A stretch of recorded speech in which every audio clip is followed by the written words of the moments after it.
Yun, good morning, good PM, good morning, good afternoon sa ating mga higala. Panibagong buhay, panibagong vlog for today. Kung makikita nyo dyan, ayan po yung mga backhoe natin, PC56 for sale po din yan. Affordable with breaker at syempre with breaker line, pwede din with breaker, cash or installment. So bago natin papakita sa inyo yung mga unit na nandito, pray muna tayo. Lord God, maraming salamat po sa biyayang binigay niyo po sa akin sa pang-araw-araw. Gabayan niyo po ako Lord para makapagpatuloy po sa mga ginawa. Ilahi po sa kamahan para po makapagpatuloy kami sa mga bawat isa ginagawa. Itong lahat ay ilahi sa iyo. In Jesus name, I pray. Amen. Alright, so walang intro, walang outro. Ito, pasok tayo dito. Mayroon tayo ditong mga unit na available. So, ito. Mayroon tayo ditong scrum, pickup. Mayroon tayong van type. So, ito, affordable lang. For only just 180. Ito, 150. Okay, so, tapos ito, mayroon tayong mga unit na bagong dumating ngayon. Ito. So ito man ay isa ding sample sa mga natapos na gawain. Ganitong unit, D64V, ganito. So mura lang to. For only just 200. Mapapasa nyo, two-tone yung kulay, silver tsaka black. At saka ang dami ng mga unit ngayon na dumating. Mga CKD. Ayan, sa mga kahigalaan. No, so D64BW at iba-iba pa. Ayan. Ayan, D64W na CKD. Napakamura lang. Ayan. So, ang kagandahan nito, may mga unit pa akong ipapakita sa iyo na mura lang. Ayan. So, ito na naman ngayon. So, mga CKD, bagong dating to sa Pilipinas. So, first owner po kayo. Ganito talaga yung mukha sa mga CKD natin, mga kahigalaan. Ayan. No? D64B 4x4, 4x2, yung mga presyuhan nito nag-range lang sa mga CKD natin. So murang-mura lang, 100 ganito as is. Ito yung CKD complete knockdown, no? So mabibili niyo lang to sa halaga na mga 130, 140, no? 120, depende sa klase sa sasakyan. Ayan, so mayroon pa din itong forward, dump, at iba pa. Ayan, so ang dami ngayong unit natin at mga backhoe, mga kaigalaan. No? So mayroon pa din ako ipapakita sa iyo. Ito, murang-mura lang din yung van, DE60, ayan, DE52 na van. No? So recondition po yan, i-reco natin, bagong pintura, napakamura, for only just 150,000. Ayan, no? Okay, so ang daming unit ngayon na dumating. Ayan, so ito, talaga namang i-ano na to, buuhin, no? So yung kagandahan, so isang bali ganito, ito po yung lahat ng parts ng unit. Ito pick up D63 4x4, mayroon ding van, ano, klase-klase. Ang dami ngayong bagong unit. Mayroon pa dito. Ayan, diba? So klase-klaseng unit na nandito, mga kaigalaan.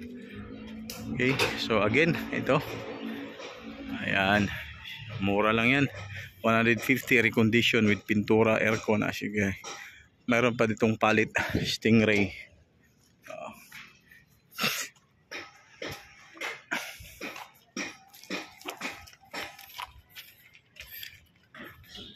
Ito Suzuki palit Stingray, no? So ganito, naka right hand drive, left hand drive na to, tapos na kinonvert.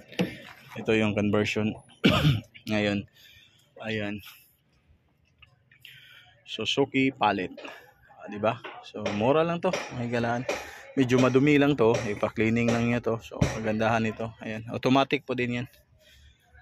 Taas, pwede po rin condition, pwede as is running ito. Ayan, ganyan, diba? Ayan yung mga area na ginagawa.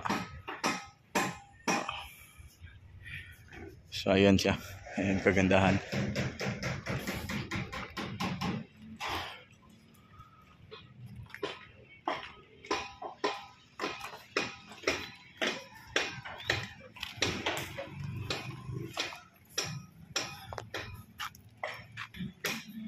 Ayan, so ang daming unit na bagong dating ngayon.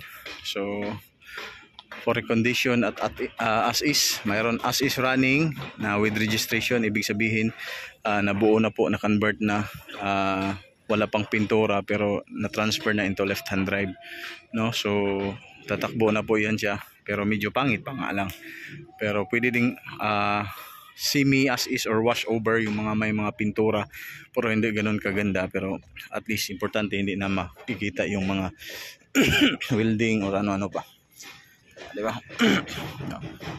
So yung unit ngayon mga hinog na to. Sa speaking of hinog, sa mga surplus na katulad nito, maganda na makikita nyo, wala masyadong mga kalawang, mga yupi. At tingnan nyo, mga bago pa yung ibang nandyan.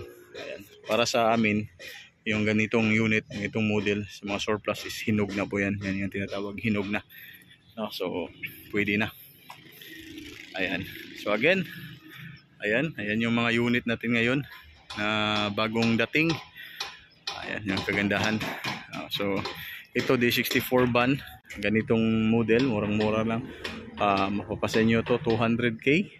Ayan, ganitong model, ganitong huka, no? So tingnan natin yung kanyang loob, di ba? So napakaganda itong dashboard, pininturahan na kaiba. Okay, so bagong upholstery. Ayan, touchscreen 2 din sa itaas. Ayan, original pa po yung only upholstery lang. So dito sa likuran, ayan po yung upuan, pero walang third row seat, pero pwede natin palagyan. Pero yung presyo, syempre additional na po yan, kasi ganitong price 200 tuton, right? So ayan yung kagandahan. Tapos itong mga scrum pick up natin, mura lang din. Bibigay natin sa inyo 150 ganitong muka. So ito yung finished product. Ayan, tingnan nyo. So ito as is pa yun, as is, pero i-recon to kasi tingnan nyo yung dashboard. Tapos ito yung as is ng upuan. So pagandahin, baguhang upholstery para kahit paano maganda. 150. Ayan, scrum carburetor type 4x4 or 4x2 unit natin. Tapos ito yung kanyang gulong. Tapos yung pinting nito, ayan, ganda na, di ba? So iba din yung wash over. Ito pintura na talaga. Ayan, di ba? Alright. So ayan mga kaigalaan, hindi na tayo magtatagal pa. At hanggang dito na lang. Kita-kits po tayo sa next vlog na to. Maraming salamat sa suporta at sa mga nagtiwala. Again, tawagan nyo lang ako. 0945391099. Again, 0945391099. 0945391099. Again, 0945391099. Maraming thank you. May God bless you all. Hasta la vista. Ayan. Bye-bye.